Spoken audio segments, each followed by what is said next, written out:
Shalom. Ada pesan bagi kita semua.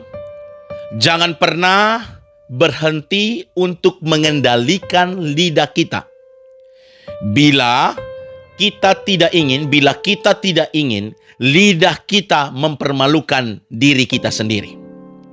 Pesan ini mengingatkan kepada kita betapa penting kita mengendalikan ucapan perkataan kita, berita yang kita sampaikan, ya. Karena dari lidah yang tidak dikendalikan, meneruskan berita yang tidak benar atau menyampaikan suatu berita bohong, hoax, yang pada akhirnya bisa membawa kita ke dalam masalah. Berapa banyak hari ini kita bisa tahu bahwa orang masuk ke dalam pengadilan karena pencemaran nama baik.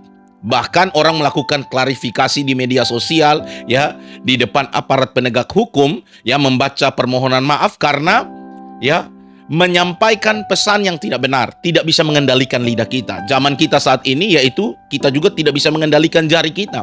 Kita teruskan sesuatu, ya, sebelum kita menyaringnya. Kita sudah share tanpa kita saring terlebih dahulu. Maka kita bisa melihat bahwa ternyata banyak orang bawa masalah di dalam hidupnya karena tidak bisa mengendalikan lidah dan jarinya. Nah, Alkitab betul memperingatkan kepada kita ribuan tahun yang lalu di dalam Yakobus pasal 1 ayat yang ke-26, jelas firman Tuhan berkata, "Jikalau ada seorang menganggap dirinya beribadah tetapi tidak mengendalikan, mengekang lidahnya, ia menipu dirinya sendiri. Maka sia-sialah ibadahnya." Orang yang rajin beribadah apalagi melayani Tuhan, ya, tapi mulutnya hanya penuh dengan fitnah, gosip, ya, menjadi menyebar berita hoax, maka sia-sia ibadahnya. Karena dengan demikian dia menipu dirinya sendiri. Orang yang beribadah, orang yang melayani, seharusnya dia lebih bisa mengekang dirinya, dia lebih bisa menguasai lidahnya untuk dia berpikir sebelum dia menyampaikan suatu pesan atau berita. Bahkan berhati-hati dan betapa penting kita harus mengendalikan lidah kita diingatkan di dalam Yakobus pasal 3 ayat yang ke-5 tentang bahaya lidah yang tidak dikendalikan. Demikian juga lidah, walaupun suatu anggota kecil dari tubuh, namun dapat memegahkan perkara-perkara yang besar. Lihatlah betapapun kecilnya api, ia dapat membakar hutan yang besar. Rasul Yakobus mengingatkan untuk kita berhati-hati.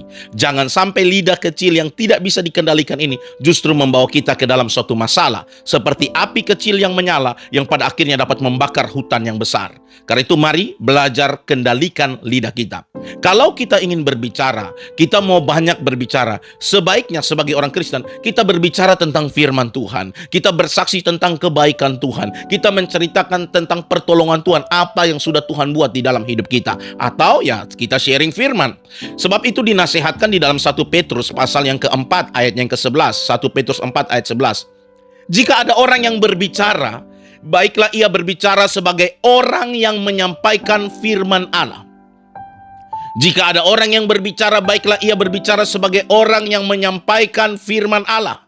Jika ada orang yang melayani, baiklah ia melakukannya dengan kekuatan yang dianugerahkan Allah, supaya Allah dimuliakan dalam segala sesuatu karena Yesus Kristus. Ialah yang empunya kemuliaan dan kuasa sampai selama-lamanya.